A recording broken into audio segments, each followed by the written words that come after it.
శ్రీ మహాకాళీమాత సంపూర్ణ చరిత్ర. శ్లోకం: శవారూఢాం మహాభీమాం ఘోరదంష్ట్రాం హసన్ముఖీం చతుర్భుజాం ఖడ్గముండవరాభయకరాం శివాం. ఓం క్రీం కాళికాయై నమః. 1. అవతార ప్రాశస్త్యం. సృష్టి స్థితి లయకారకుడైన పరమేశ్వరుని అర్ధాంగి జగన్మాత పార్వతీదేవి యొక్క అత్యంత ఉగ్రమైన మరియు శక్తివంతమైన రూపమే మహాకాళి. కాలానికి కూడా భయపడనిది, కాలాన్ని శాసించేది కాబట్టి ఆమెను కాళీ అంటారు. లోకకంటకులైన రాక్షసులను అంతం చేయడానికి, ధర్మాన్ని రక్షించడానికి అమ్మవారు ఈ భీకర రూపాన్ని ధరించింది. 2. రాక్షస విజృంభణ. శుంభ నిశుంభుల అహంకారం. పూర్వం శుంభుడు నిశుంభుడు అనే రాక్షస సోదరులుండేవారు. వారు బ్రహ్మదేవుని గురించి ఘోర తపస్సు చేసి ఏ పురుషుడి చేతిలోనూ ఏ జంతువు చేతిలోనూ తమకు మరణం రాకూడదని, కేవలం ఒక స్త్రీ చేతిలో మాత్రమే మరణం సంభవించాలని వరం కోరుకున్నారు. స్త్రీలు సుకుమారులు, అబలలు, వారి వల్ల మాకేం ప్రమాదం ఉంటుంది అనే అహంకారంతో వారు ఈ వరాన్ని పొందుతారు. వరం పొందిన గర్వంతో వారు ముల్లోకాలపై దండెత్తారు. ఇంద్రుణ్ణి ఓడించి స్వర్గాన్ని ఆక్రమించారు. పంచభూతాలను తమ ఆధీనంలోకి తెచ్చుకున్నారు. దిక్కుతోచని దేవతలందరూ హిమాలయాలకు వెళ్లి అక్కడ అపరాజితా స్తోత్రంతో జగన్మాతను స్తుతించడం ప్రారంభించారు. 3. దేవీ ఆవిర్భావం. దేవతల ఆర్తనాదాలు విన్న పార్వతీదేవి గంగానదిలో స్నానం చేయడానికి వచ్చినప్పుడు ఆమె శరీరం నుండి ఒక దివ్య తేజస్సు బయటకు వచ్చింది. ఆ తేజస్సు స్వరూపిణియే కౌశికి లేదా అంబిక. ఆ శక్తి బయటకు రాగానే పార్వతీదేవి శరీరం మసిబారినట్టుగా నల్లని వర్ణంలోకి మారిపోయింది. ఆ నల్లని రూపమే కాళికాదేవిగా ప్రసిద్ధి చెందింది. హిమాలయాల్లో విహరిస్తున్న ఆ దేవి అద్భుత సౌందర్యాన్ని చూసిన చండా ముండలు అనే రాక్షసులు తమ రాజు శుంభుడికి ఆ విషయం చెప్పారు. శుంభుడు ఆమెను తన భార్యగా చేసుకోవాలని ఆశించి సుగ్రీవుడు అనే దూతను పంపారు. కానీ అమ్మవారు, యుద్ధంలో నన్ను ఎవరు గెలుస్తారో వారినే నేను వివాహం చేసుకుంటాను అని సమాధానమిచ్చింది. 4. మహాకాళిగా రుద్రరూపం. చండముండవధ. తనను తిరస్కరించిందన్న కోపంతో శుంభుడు తన సేనాధిపతులైన చండా ముండా అనే రాక్షసులను భారీ సైన్యంతో పంపాడు. వారు అమ్మవారిని బంధించి తీసుకురావడానికి ప్రయత్నించారు. అప్పుడు అంబికాదేవికి విపరీతమైన కోపం వచ్చింది. ఆ కోపం ఎంత తీవ్రంగా ఉందంటే ఆమె నుదుటి భృకుటి నుండి ఒక భయంకరమైన శక్తి ఉద్భవించింది. ఆమె నల్లని మేనిఛాయతో, ఎండిపోయిన శరీరంతో, పుర్రెల దండ మెడలో వేసుకుని, పులి చర్మాన్ని ధరించి, ఎర్రని కళ్లతో, బయటకు చాచిన నాలుకతో, చేతిలో ఖడ్గంతో అత్యంత భీకరంగా ఉంది. ఆమెయే మహాకాళి. 5. రక్తబీజుని సంహారం. అత్యంత కీలక ఘట్టం. చండముండుల మరణం తర్వాత శుంభుడు రక్తబీజుడు అనే రాక్షసుణ్ణి పంపాడు. రక్తబీజునికి ఒక విచిత్రమైన వరం ఉంది.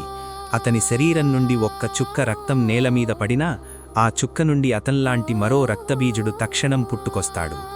యుద్ధంలో చండీదేవి అతన్ని ఎంతగా కొట్టినా అతని రక్తం నేల చిందినప్పుడల్లా వేలాది మంది రక్తబీజులు పుట్టుకొస్తారు. యుద్ధభూమి మొత్తం రక్తబీజులతో నిండిపోయింది. దేవతలు భయభ్రాంతులయ్యారు. అప్పుడు చండీదేవి కాళికామాత వైపు చూసి, ఓ చాముండా, నీ నోటిని విశాలంగా తెరువు. నేను ఈ రాక్షసుణ్ణి కొట్టినప్పుడు వచ్చే రక్తాన్ని నేలమీద పడకుండా నువ్వు త్రాగేయి. అప్పుడు వాడి సృష్టి ఆగిపోతుంది అని చెప్పింది. వెంటనే కాళికామాత తన నాలుకను యుద్ధభూమి అంతా చాచింది. ఆమె నాలుకపై రక్తబీజులందరూ నాట్యం చేస్తుండగా ఆమె వారిని మృంగేసింది. చండీదేవి రక్తబీజుని శరీరాన్ని చీల్చినప్పుడు ఆ రక్తం నేలను తాకకుండానే కాళికామాత త్రాగేసింది.